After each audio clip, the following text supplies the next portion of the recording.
அனைவருக்கும் வணக்கம். நான் தான் சுந்தர். ஸோ இன்றைக்கி ஆக்சுவலாக ஏற்காடு போயிட்டுருக்கேன். இப்போ விலாக் எடுக்கணும்னு தோணல. டக்குன்னு சரி வீடியோ மட்டும் எடுத்துகிட்டு இருந்தேன். ஸோ அப்போ தான் நினச்சேன் சரி விலாக் எடுக்கலான்ட்டு. ஸோ இப்போ பஸ்ஸில் போயிட்டுருக்கேன் ஏற்காட்டில். ஸோ இதான் லேக்கு உங்ககிட்ட காட்டுறேன். ஆனால் நான் ரொம்ப சுற்றிலாம் பார்க்கல. சும்மா ஆக்சுவலாக இன்டர்வியூ போயிட்டுருக்கனால கொஞ்சம் கொஞ்சம் மட்டும்தான் எடுத்தேன். எங்கேயும் சுற்றியும் பார்க்கல. சரி எடுத்ததை மட்டும் நான் உங்களுக்கு இந்த வீடியோவில் போட்டிருக்கேன். ஏற்காடு ஓகே, ரொம்ப வெயில் அடிக்கல, லைட்டாக குளிர, அவ்வளோதான். ஆக்சுவலாக ஒரு ரெசார்ட்டில் வந்து இன்டர்வியூ அட்டன் பண்ணுறதுக்கு வந்திருந்தேன். ஸோ இந்த ரெசார்ட்டு தான் அது.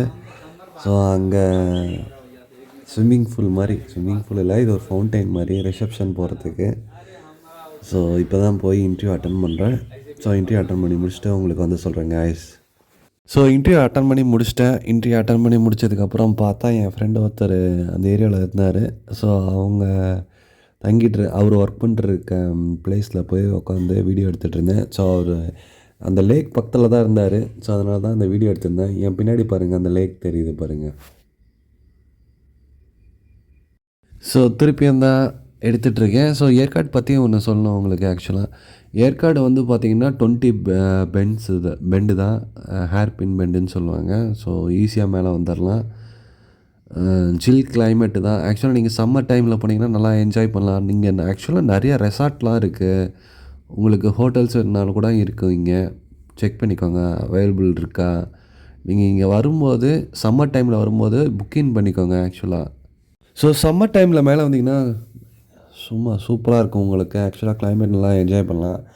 ஏற்காடு வந்து என்ன சொல்லுவாங்க, இலைகளின் ஊட்டி ஏற்காடு அப்படின்னு சொல்லுவாங்க. ஸோ நீங்கள் ஏற்காடை சுற்றி பார்க்குறது மாதிரி ஐடியா இருந்துச்சுன்னா வீக் டேஸில் வாங்க. வீக்கெண்டில் வந்தீங்கன்னா எப்பயுமே ரெசார்ட்டில் வந்து தங்கி இருக்கணும் அப்படின்னீங்கன்னா வீக்கெண்டில் டிஃப்ரெண்ட்டாக இருக்கும் ப்ரைஸு வீக் டேஸ் கம்பேர் பண்ணும் போது. ஸோ டிசைட் பண்ணிக்கோங்க எப்போ ஏற்காடு சுற்றி பார்க்க போகிறீங்கன்னு. ஸோ இதான் ஏற்காடு பஸ் ஸ்டாண்டு.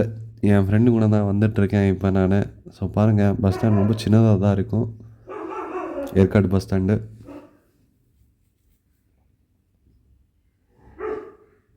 அங்கே நிற்கிது பாருங்கள் சேலம் பஸ், அதில் தான் போக போகிறோம். ஓகேங்க, பஸ்ஸில் சீட்டு கிடச்சாச்சு, உட்காந்துட்டோம். ஸோ இனி சேலம் தான் போகிறது. ஸோ ஏற்காட்டில் நீங்கள் சுற்றி பார்க்கணும்னா என்னென்ன பிளேஸ் இருக்குங்கிறத நான் இப்போ சொல்கிறேன். ஆக்சுவலாக பார்த்திங்கன்னா லேக் இருக்குது. லேக்கில் வந்து போட் இருக்குது. நீங்கள் போட் ட்ராவல் கூட பண்ணலாம் லேக்கில் போய். அதுக்கப்புறம் பார்த்திங்கன்னா லேடிஸ் சீட் இருக்குது, ஜென்ஸ் சீட் இருக்குது, கிளியூர் ஃபால்ஸ் இருக்குது, அப்புறம் நிறைய கோயில் இருக்குது. எஸ்பெஷலி சேர்வராயன்ஸ் கோயில் வந்து நல்லா உங்களுக்கு என்ன சொல்கிறது, வெரி ஃபேமஸான பிளேஸு சேலத்துலேயே. அதான் ஏற்காட்டிலே ரொம்ப ஃபேமஸான கோயில். அதுக்கப்புறம் நிறைய ரெசார்ட் இருக்குது. அப்புறம் என்ன சொல்கிறது, கிளியூர் ஃபால்ஸ்லாம் இருக்குது இங்கே.